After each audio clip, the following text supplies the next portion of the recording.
बिस्मिल्लाहिर्रहमानिर्रहीम। अस्सलाम वालेकुम स्टूडेंट्स, इस वीडियो में हम डिस्कस करने वाले हैं 9th क्लास का दूसरा चैप्टर। ठीक है ना, दूसरा चैप्टर जिसका नाम है रियल एंड कॉम्प्लेक्स नंबर्स। इस चैप्टर की पहली एक्सरसाइज जो है उसे हम स्टार्ट करने वाले हैं। तो स्टूडेंट्स देखिए, पहले क्वेश्चन में उसने आपको कुछ नंबर्स दिए हुए हैं और कहता है ये बताओ कि ये नंबर जो हैं ये रेशनल हैं या इरेशनल। अब स्टूडेंट्स, रेशनल और इरेशनल नंबर्स को हम पहले एक वीडियो में डिस्कस कर चुके हैं। ठीक है, तो आप लोगों में से जिन्होंने वो वीडियो नहीं देखी पहले उसको देखें ताकि इस क्वेश्चन की बल्कि इस चैप्टर की आपको तभी अच्छी तरह से समझ आएगी। ठीक है, तो देखिए स्टूडेंट्स, जो पहला क्वेश्चन है इसमें उसने क्या कहा, कहता है कि ये बताओ ये नंबर जो हैं ये रेशनल हैं या इरेशनल हैं। आपके पास पहला नंबर क्या है, स्क्वायर रूट 3। अब स्टूडेंट्स हमने पढ़ा था कि अगर स्क्वायर रूट के नीचे, ठीक है ना, ये सिंबल जो मैं लगा रही हूँ ये स्क्वायर रूट का सिंबल है। स्क्वायर रूट के नीचे जो नंबर आ रहा है अगर वो नंबर परफेक्ट स्क्वायर ना हो, ठीक है ना, परफेक्ट स्क्वायर के अलावा कोई भी नंबर है, जैसे परफेक्ट स्क्वायर क्या है आपके पास 9, 4, 25, 16 वगैरह वगैरह। ये आपको पता है परफेक्ट स्क्वायर है क्योंकि ये किसी होल नंबर का स्क्वायर है। जैसे 9 3 का है, 4 2 का है, 25 5 का है और 16 है 4 का। तो स्टूडेंट्स ये जो स्क्वायर रूट के नीचे अगर जो नंबर आ रहा है ये परफेक्ट स्क्वायर नहीं है तो हम कहेंगे कि वो जो नंबर है यानी ये पूरा नंबर, जैसे यहाँ पे आ जाए आपके पास 8 या 7, स्क्वायर रूट 7 हो या स्क्वायर रूट 3 हो, तो ये जो नंबर आ रहे हैं स्क्वायर रूट के नीचे ये क्योंकि परफेक्ट स्क्वायर नहीं है इसलिए ये पूरा नंबर जो है ये इरेशनल होगा। ठीक है ना, स्क्वायर रूट के साथ। ये स्क्वायर रूट 7 जो है ये भी इरेशनल, स्क्वायर रूट 8 भी इरेशनल। तो स्टूडेंट्स यहाँ पे क्योंकि स्क्वायर रूट 3 है तो ये भी क्या होगा, फिर इरेशनल होगा क्योंकि स्क्वायर रूट के नीचे जो नंबर है ये परफेक्ट स्क्वायर नहीं है। ठीक है, तो स्टूडेंट्स इसको फिर हम लिख देंगे इरेशनल। इरेशनल ठीक हो गया।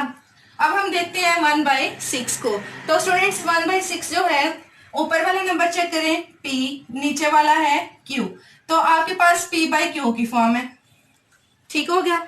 अब देखें p जो है वो भी इंटीजर है, q भी इंटीजर है, यानी p q दोनों इंटीजर्स हैं।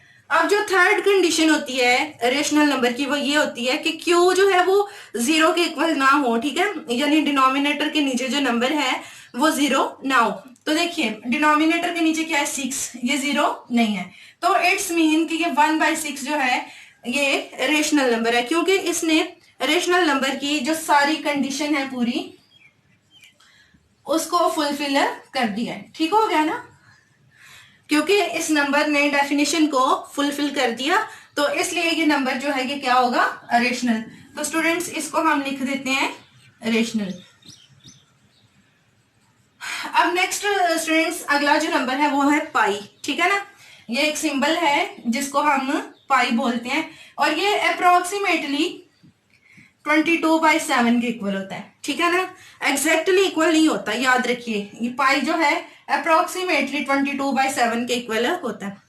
तो क्योंकि ये पहली बात तो ये याद रखेंगे अप्रोक्सीमेशन है।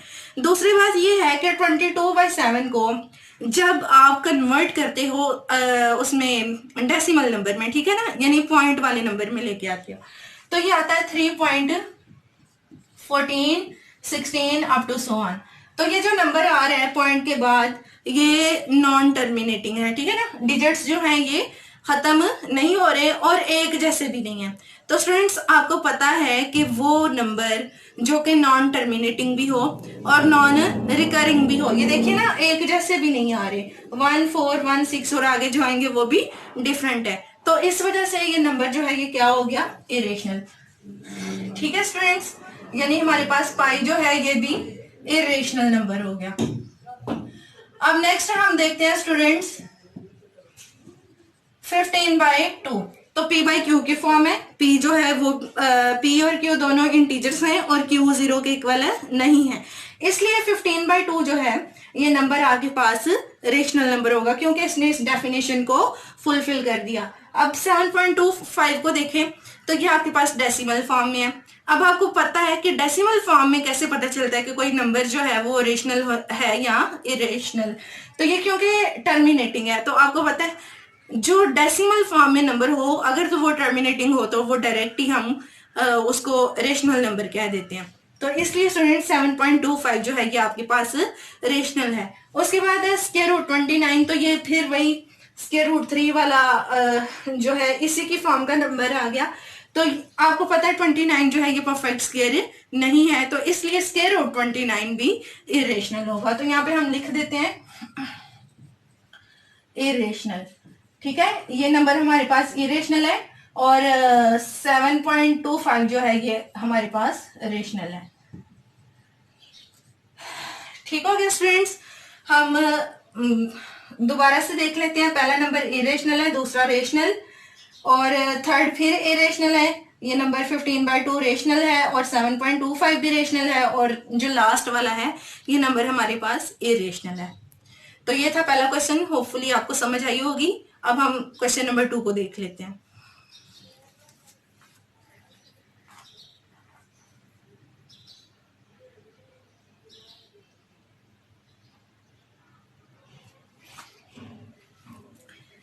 स्टूडेंट्स क्वेश्चन नंबर 2 में उसने कहा कि आपको जो रेशनल नंबर दिए गए हैं आपने इनको डेसिमल फॉर्म में लेके आना है। डेसिमल फॉर्म का मतलब है कि पॉइंट वाली फॉर्म, ठीक है ना, जो डेसिमल पॉइंट होता है। तो स्टूडेंट्स बहुत इजी है, आपने क्या करना है, न्यूमरेटर को डिनोमिनेटर से डिवाइड कर देना है। न्यूमरेटर को डिनोमिनेटर से डिवाइड कर देना है। काफी सारे पार्ट्स हैं इसके, 5-6, तो मैंने अंदर से ये 2 पार्ट्स जो है ये ले लिए हैं, ठीक है ना। तो स्टूडेंट्स आपको यहाँ पे एक टिप जो है वो मैं बताती चलूं। अगर तो पेपर में आपको ये इस तरह का क्वेश्चन जो है एमसीक्यूज में आता है तो फिर आपने कैलकुलेटर से सॉल्व कर लेना है, ठीक है ना। यानी आप कैलकुलेटर पे 17/25 जब लिखोगे, इक्वल का बटन प्रेस करोगे तो आपके पास वैल्यू आ जाएगी, ठीक है, यानी पॉइंट वाली वैल्यू आ जाएगी। इसी तरह से 205 को 18 से करोगे तो भी वैल्यू आ जाएगी पॉइंट में। बहुत मतलब आसान है कैलकुलेटर से। लेकिन अगर 2 नंबर का आपको शॉर्ट क्वेश्चन आता है तो फिर आपने इस तरह से नहीं करना, फिर आपने प्रॉपर जो है वो कैलकुलेशन करनी है। तो देख लेते हैं स्टूडेंट, 17/25 है। आपको पता है न्यूमरेटर को हमने अंदर रखना है। पहले पार्ट को हम सॉल्व करने लगे हैं और 25 को बाहर। अब देखिए स्टूडेंट्स, ऐसा है कि 17 जो है वो 25 से छोटा है, ठीक है, यानी जो अंदर नंबर है वो बाहर वाले नंबर से छोटा है। तो हम क्या करेंगे, ऊपर 0 पॉइंट लगाएंगे और यहाँ पे हमने लगा लिया 0। अब 25 को किससे मल्टीप्लाई करें कि 170 आ जाए या फिर 170 से कोई छोटा नंबर आए, इसके बहुत करीबी नंबर, ठीक है। तो वो कौन सा नंबर है, वो है 150, जो कि 25 6 हजार आते हैं। इधर फिर हम क्या लिख देंगे, 150। अब माइनस करते हैं स्टूडेंट, 0 में से 0 0, 7 में से 5 2 और 1 में से 1 0। अब यहाँ पे देखिए फिर 20 जो है इस नंबर से क्या हो गया, छोटा हो गया। तो हम क्या करेंगे स्टूडेंट्स, हम पॉइंट ऑलरेडी है तो यहाँ पे एक 0 हम खुद से और इंक्रीज कर सकते हैं। तो 25 को अब हम किससे मल्टीप्लाई करें कि 200 आए 8 से। आपको पता है कि 25 8 जो है वो 200 होता है, तो यहाँ पे हम क्या लिख देंगे 200। माइनस किया, 0 आ गया, तो हमारी डिवीजन जो है वो कंप्लीट हो गई, ठीक है। तो स्टूडेंट्स इसका मतलब है कि 17/25 जो है ये 0.68 के इक्वल है। ये इसकी डेसिमल फॉर्म है। इसी तरह से हम इसको सॉल्व करते हैं। जो फोर्थ वाला पार्ट है इसको भी इसी तरह से 205, जो न्यूमरेटर है आपको पता है कि उसको हम अंदर रखते हैं, डिनोमिनेटर को हमेशा बाहर रखते हैं। तो बाहर किसको लिखना है हमने, 18 को। अब पहले 2 डिजिट लें, 18 1s are 18। माइनस किया स्टूडेंट्स तो हमारे पास वैल्यू आई 2 और यहाँ पे 5 जो है अगला डिजिट उसको हमने नीचे उतारा। अब फिर 18 1s are 18। अब माइनस करें तो 15 में से जब आप 8 को माइनस करते हो 7 और यहाँ पे बाकी 1 रह गया, 1 में से 1 निकालोगे तो 0 आएगा, तो उसको लिखने की जरूरत नहीं है। अब 7 जो है क्योंकि छोटा है 18 से तो हम यहाँ पे पॉइंट लगा लेंगे और यहाँ पे 0। अब 18 को किससे मल्टीप्लाई करें कि 70 से छोटा नंबर आए, तो 18 को हम मल्टीप्लाई करके देखते हैं 4 से कि क्या आता है। स्टूडेंट्स आप मल्टीप्लिकेशन के लिए कैलकुलेटर भी यूज कर सकते हो। तो 4 8 जो है ये होगा 32, 4 1s are 4, ये 72 बड़ा नंबर आ गया। इट्स मीन कि हम 3 से करेंगे। 18 3s are होता है स्टूडेंट्स 54। माइनस करें तो 10 में से 4 6 और 6 में से 5 1। 16 फिर छोटा आ गया 18 से, तो हम पॉइंट क्योंकि ऑलरेडी है यहाँ पे हम 0 जो है खुद से लगा लेंगे। तो 18 को अब किससे मल्टीप्लाई करें स्टूडेंट्स के 160 से छोटा नंबर आए। इसको स्टूडेंट्स हम मल्टीप्लाई करके देखते हैं 5 से।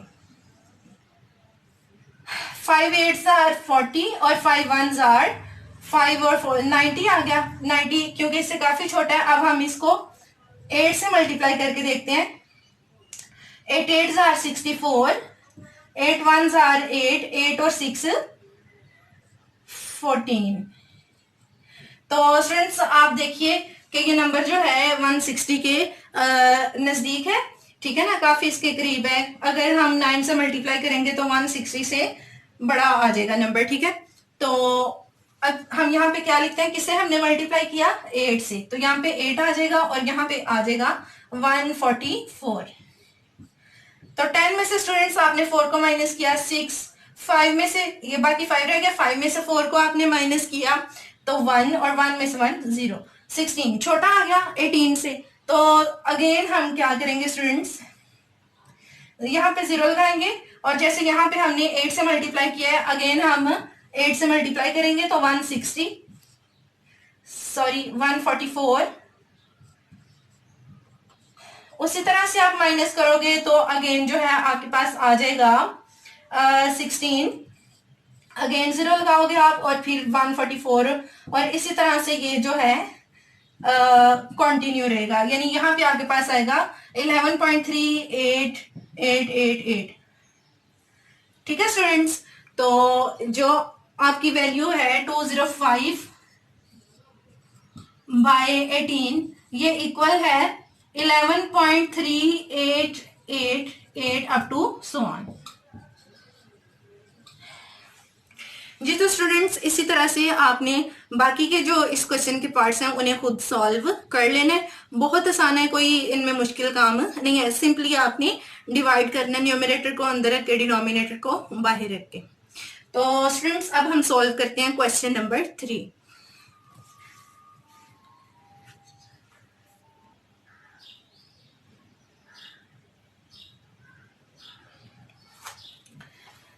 स्टूडेंट्स क्वेश्चन नंबर 3 जो है उसमें आपको ये बताना है कि ये जो स्टेटमेंट्स उसने दी हैं ये स्टेटमेंट्स सही हैं या सही नहीं है, ठीक है ना, यानी ये ट्रू हैं या फॉल्स हैं।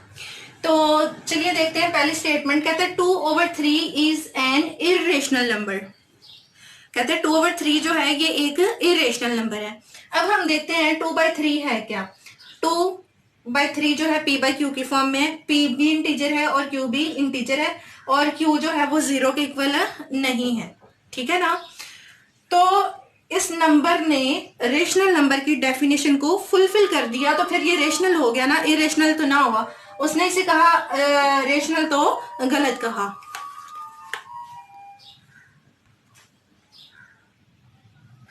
और स्टूडेंट्स अगर पाई की बात करें, कहते हैं पाई जो है वो इरेशनल नंबर है, ठीक है ना। तो पाई को हम ऑलरेडी जो है वो क्वेश्चन नंबर 1 में डिस्कस कर चुके हैं कि पाई इरेशनल ही होता है। तो स्टूडेंट्स जो हमारी पहली स्टेटमेंट है ये तो हुई थी फॉल्स, तो दूसरी स्टेटमेंट जो है ये ट्रू है, ठीक हो गया। अब हम थर्ड वाली पे आते हैं। कहते हैं 1/9 इज टर्मिनेटिंग अ फ्रैक्शन। तो हमें पहले टर्मिनेटिंग और नॉन टर्मिनेटिंग का पता चलाना हो तो पहले हमें उसे डेसिमल फॉर्म में लेके आना होता है। तो 1/9 को स्टूडेंट्स जब हम कैलकुलेट करते हैं, यानी इसको हम डेसिमल फॉर्म में लेके आते हैं 1/9, तो किस तरह से करेंगे। 1 को अंदर रखें, 9 को बाहर, यहाँ पे 0 पॉइंट और यहाँ पे 10, 9 1s are 9, माइनस किया 1, अगेन आपने 0 लगाया, फिर आपके पास कितना आ गया 1, यहाँ पे अगेन 9, फिर आपने किया, फिर आपके पास 1 है, अगेन आपने 0 लगाया, फिर आपने 9 को 1 से मल्टीप्लाई किया और इसी तरह से ये डिवीजन जो है वो चलती रहेगी। तो 0.111 सॉरी नहीं, ये 111 आपके पास आता जाएगा, ठीक है ना। तो स्टूडेंट्स ये नंबर जो है ये टर्मिनेटिंग नहीं है। उसने इसको टर्मिनेटिंग कहा तो इसका मतलब है कि ये स्टेटमेंट रॉन्ग है, ठीक हो गया। अब उसके बाद देखिए कहते हैं 3/4 इज टर्मिनेटिंग फ्रैक्शन। तो स्टूडेंट्स उसी तरह से हम इसको चेक करते हैं। 3 को अंदर किया, 4 को बाहर, यहाँ पे 0.4 7 आर 28। जब आपने इसको माइनस किया तो 2 आया आपके पास, और 4 5 आर 20। ये 0 हमने वुड से लगाया, ठीक है ना। तो 4 को 5 से मल्टीप्लाई किया 20 और ये 0 आ गया। इट्स मीन 3/4 जो है ये फ्रैक्शन आपके पास बनी स्टूडेंट्स 0.75। तो देखिए ये टर्मिनेटिंग है, ठीक है ना। पॉइंट के बाद जो डिजिट्स हैं वो फाइनाइट हैं, ठीक है, इनफाइनाइट नहीं है। तो इट्स मीन ये टर्मिनेटिंग फ्रैक्शन है और ये स्टेटमेंट ट्रू है। उसके बाद हम देखते हैं 4/5 is recurring fraction. Recurring fraction का मतलब ये है कि पॉइंट के बाद जो डिजिट आ रहे हैं वो एक ही सीक्वेंस से रिपीट हो रहे हैं। तो इसको भी स्टूडेंट्स हमें कन्वर्ट करना पड़ेगा। 4 को अंदर रखें और 5 को बाहर। 5 यहाँ पे 0 पॉइंट और यहाँ पे हमने लगा लिया 0, क्योंकि 4 जो है वो 5 से छोटा था। अब देखिए 5 8 आर 40। अब क्या हुआ स्टूडेंट्स, ये जो फ्रैक्शन है ये तो टर्मिनेटिंग हो गई, ठीक हो गया ना। तो रिकरिंग होने का तो सवाल ही नहीं पैदा होता। आपको पता है कोई फ्रैक्शन है रिकरिंग या नॉन रिकरिंग तब होती है जब वो नॉन टर्मिनेटिंग हो, ठीक है ना। अगर कोई फ्रैक्शन नॉन टर्मिनेटिंग है तब हम कह सकते हैं कि ये या तो रिकरिंग होगी या नॉन रिकरिंग। तो जब एक फ्रैक्शन आपके पास आई ही टर्मिनेटिंग है तो ये रिकरिंग या नॉन रिकरिंग की कैटेगरी में जा ही नहीं सकती, ठीक हो गया। तो स्टूडेंट्स ये था हमारा क्वेश्चन नंबर 3। ये मैंने जो है कैलकुलेशन करके किया, आप इसको कैलकुलेटर से डायरेक्ट भी कन्वर्ट कर सकते हो, ठीक है। अब हम चलते हैं स्टूडेंट्स अगले क्वेश्चन पे।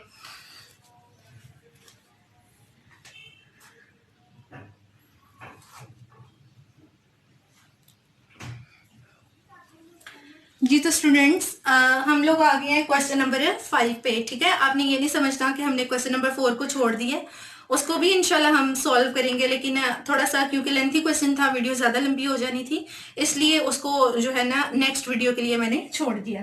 तो क्वेश्चन नंबर 5 जो है इसी को सॉल्व करने के साथ हम आज की वीडियो जो है इसे खत्म करते हैं। तो देखिए स्टूडेंट्स आपने क्या करना है, 3/4 और 5/9 जो है इसका दरमियान वाला जो नंबर है, दरमियान वाला रेशनल नंबर, यानी कि रेशनल नंबर का मतलब p/q की फॉर्म वाला नंबर ही आपने फाइंड आउट करना है, ठीक है। ये क्वेश्चन की स्टेटमेंट है, मैंने बोर्ड पे नहीं लिखी। उसने कहा कि ये इन दोनों नंबर्स के दरमियान में जो रेशनल नंबर आता है बिल्कुल इनके दरमियान में, उसको आप फाइंड आउट करो। तो स्टूडेंट्स जब भी आपने कोई से दो नंबर्स का दरमियान वाला नंबर आपने फाइंड आउट करना होता है तो आपने क्या करना है, उन दोनों नंबर्स को ऐड करके 2 पे डिवाइड कर देना है। जैसे देखिए अगर आपने 2 और 4 का दरमियान वाला नंबर लेना है तो आप क्या करो, इन दोनों को ऐड करो, 2 + 4 कितना आ गया 6, और जो वैल्यू आई है इसको आप 2 से डिवाइड कर दो। 2 से डिवाइड किया आपने तो क्या आ गया 3। इट्स मीन कि 2 और 4 के दरमियान कौन सा नंबर है, 3 है।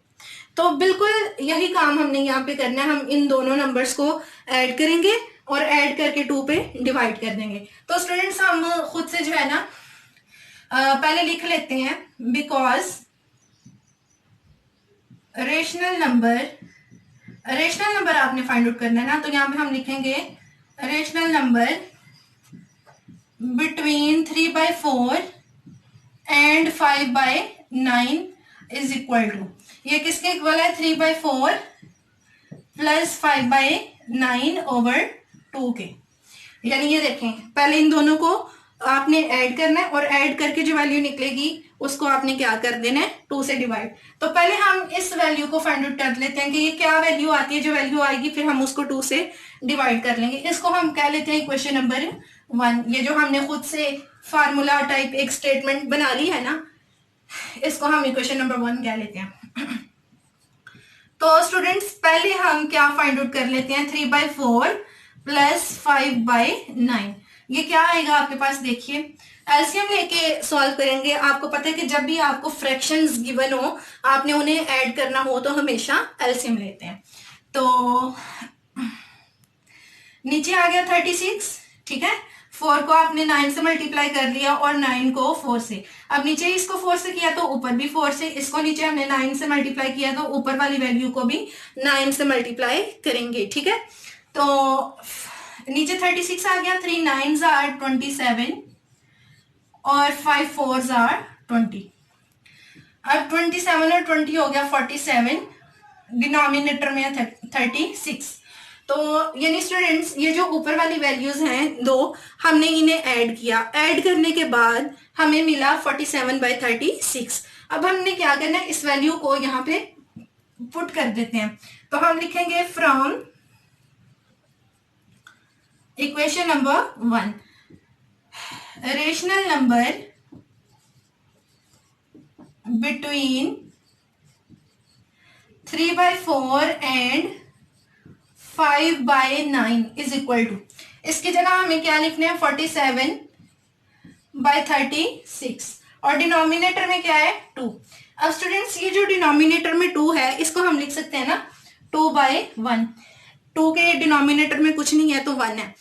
अब यहाँ पे देखिए 2 टाइम मल्टीप्लीकेशन आ रही है, मतलब ऊपर वाली वैल्यू भी फ्रैक्शन है, नीचे वाली भी फ्रैक्शन है और दरमियान में डिवीजन का साइन। आपको बटा नजर आ रहा है ना, बार नजर आ रही है, ठीक है, ये डिवीजन का साइन है। तो हम इस डिवीजन के साइन को मल्टीप्लीकेशन में चेंज करेंगे। तो देखिए स्टूडेंट्स, मल्टीप्लीकेशन में आपने कैसे चेंज करना है, इस तरह से मल्टीप्लाई का साइन लगाएं, जो डिनोमिनेटर में वैल्यू है वो न्यूमरेटर में चली जाएगी और जो न्यूमरेटर में है वो डिनोमिनेटर में चली जाएगी। जो आपके पास बटे के नीचे वाला नंबर होता है ना, उसमें जो न्यूमरेटर होता है वो डिनोमिनेटर बन जाता है और डिनोमिनेटर न्यूमरेटर बन जाता है जब आप डिवीजन को मल्टीप्लिकेशन में कन्वर्ट करते हो, ठीक है। तो अब देखिए स्टूडेंट्स, ऊपर वाली वैल्यू को ऊपर वाली से मल्टीप्लाई कर दो और डिनोमिनेटर वाली को, ये इन दोनों को आपस में आपने मल्टीप्लाई किया तो 72।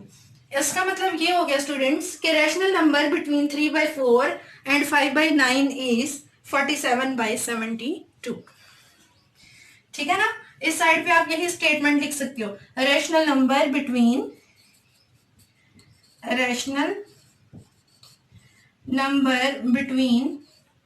3/4 एंड 5/9 इज इक्वल टू 47/72।